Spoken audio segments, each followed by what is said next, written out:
Hello guys, আসসালামু আলাইকুম। সরকারের এই আইডিয়াটা আমার বেস্ট আইডিয়া বলে মনে হয়েছে। কেননা আপনাদেরকে যদি দেখাই, এইখানে দেখেন, এই 2.5 লাখ 2.5 লাখ এই আপনার ফল ফ্রুটের গাছ লাগানো হয়েছে। প্রজাতির কথা যদি বলি, দেখেন ঘামার, সোনালু, কাজু বাদাম, চিরেলি, আমলকি, অনেক রকমের গাছ এখানে লাগানো হয়েছে। এখানে পেয়ারা গাছ দেখার পরে আমার বন্ধুদের অবস্থা দেখুন, আমি নিজে কনফিউজড হয়ে যাচ্ছি, এরা আসলে মানুষ নাকি বানর। আর এখানে সবচাইতে ভালো বিষয় হচ্ছে, মানে এই গাছগুলো পাহাড়ের এত ভিতরে, আপনার চুরি হওয়ার, অন্য কেউ পেরে নেওয়ার মতো কোনো মানে রিস্ক এখানে নাই।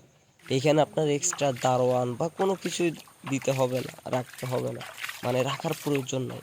এইখানের এই আশেপাশের পাহাড়গুলো, তারপরে এই ভয়ানক পরিস্থিতি, মানে এখানে এই পাহাড়ের ভিতরে মানে গা ঝমঝমে একটা পরিবেশ। এই পরিবেশে আপনার মানে প্রাকৃতিকভাবে সিকিউরিটি হিসেবে কাজ করে এই বাগানের জন্য। আর সত্যি বলতে এখানের জায়গাগুলোও ছিল দেখার মতো, খুবই সুন্দর। আর বিশ্বাস করবেন কিনা জানি না, এখানের পেয়ারাগুলো ছিল অনেক সুস্বাদু, এমনি পেয়ারার চাইতে অনেক বেশি সুস্বাদু। আর এখানে এক একটা গাছে আপনার মানে সাধারণ গাছের চাইতে মানে প্রায় দ্বিগুণ দ্বিগুণ করে পেয়ারা ধরছে।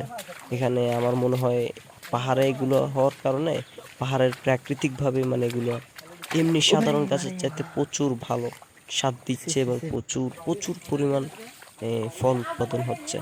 যাই হোক, এই সরকারের আইডিয়াটা আমার বেস্ট লাগছে। কারণ আমি নিজেও দেখি এরকম পাহাড়ের মধ্যে এরকম কিছু ফল ফ্রুটের গাছে জায়গা কিনে করতে পারি কিনা।